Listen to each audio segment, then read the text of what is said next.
Hi folks, I wanted to take a few moments to explore texture, and I've just taken a few things from our garden, and I really, I'd encourage you to go out, look around for textures and just feel them, get a sense of, use your sense of touch. How does this feel? It feels quite rough and dry. It's cracked. It's made up of many different layers. Something like this that feels quite soft to the touch. Thinking, how would I replicate that?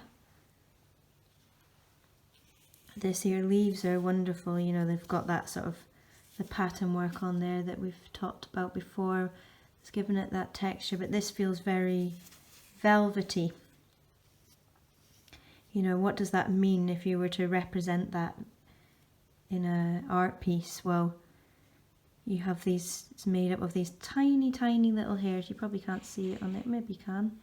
Excuse my dirty fingernails, I've been working with a lot of ink. But those little tiny hairs make it sort of fluffy and soft, and think about how the light is absorbed by it. Ferns are really interesting. This is, there's lots of different lines here. It looks kind of jaggy, but actually it's very soft. Something here that is incredibly jaggy and prickly, and some textures are intended or designed to attract, some are more to repel. This is a more sort of attractive one. It's soft and fluffy and warm, fibrous. It's just some wool, some felt.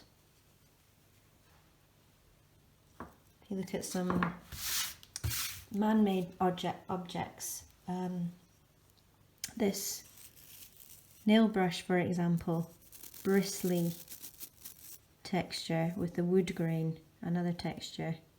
Look around your house and see what different textures you can spot. I mean, this hessian here is really quite coarse. It's a lovely texture, that. But think about, was this a intended texture, or is this a result of the process, the weave, or the materials itself? It's designed to be hard wearing, it certainly is. But this, you could take little snippings of things and pop them directly into your sketchbook, stick them down with a little bit of washi tape. Write some notes. How did it make you feel? What attracted you to it? How would you describe that texture? You could try replicating it with a sketch, or you could go back to basics. This is a nice one, actually. Like this netting that you get fruit in. And remember what it was like when you were at school in the early years. And you played. You were curious. You used your sense of touch to explore different objects that were new to you. And you did stuff like this. It's very basic, yet incredibly satisfying.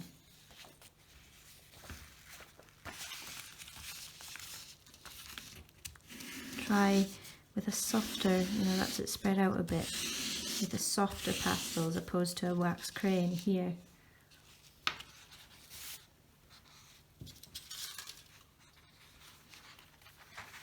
How might that differ?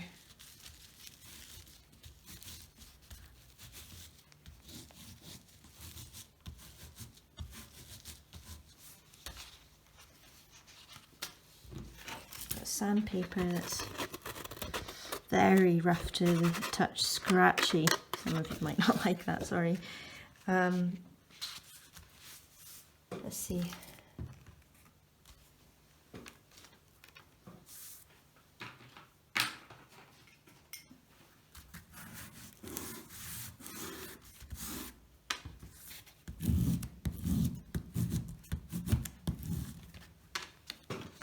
also think about how texture has effect, you know.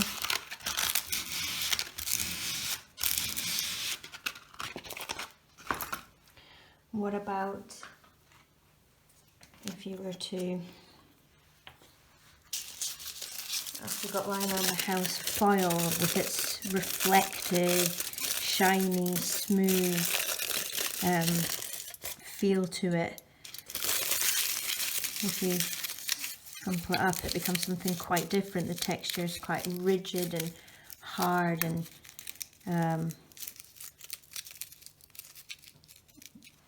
you know, it just takes on a very different textural quality.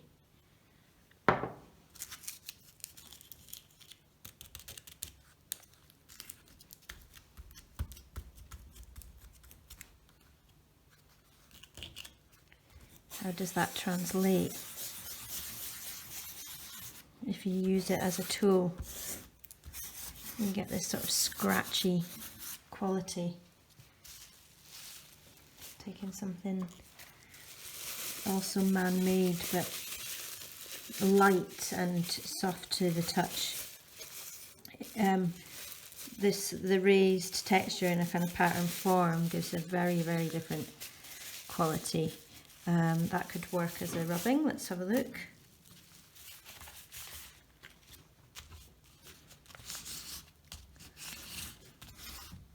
It's, you know, nice subtle, because the softness you're getting a quite subtle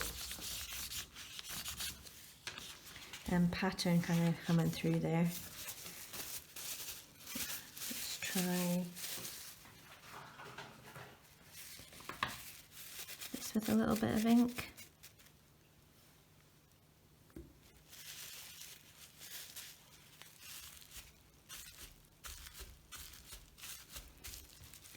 So I invite you to look around your home and get tactile, pick things up, feel them, play with them, see what they do. Another lovely thing, excuse me, is taking some pictures. This is a plant that I seen in Netherby garden, Hall Garden. Zoom right in, you know, take a closer look at what really makes up that quality. You know, if I was to represent that sort of textures and plant in an art piece, by looking closer at it, you start to understand the structure and how you might go about doing that. Also, a useful thing might be you should be able to do this on most phones. Instagram's really good for this as well. You know, adding some filters. I think it's really useful to look at things in black and white. Let's take zoom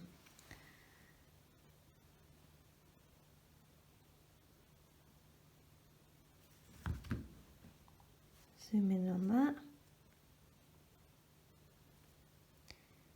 I don't know why it's flipped around like that, but let's again.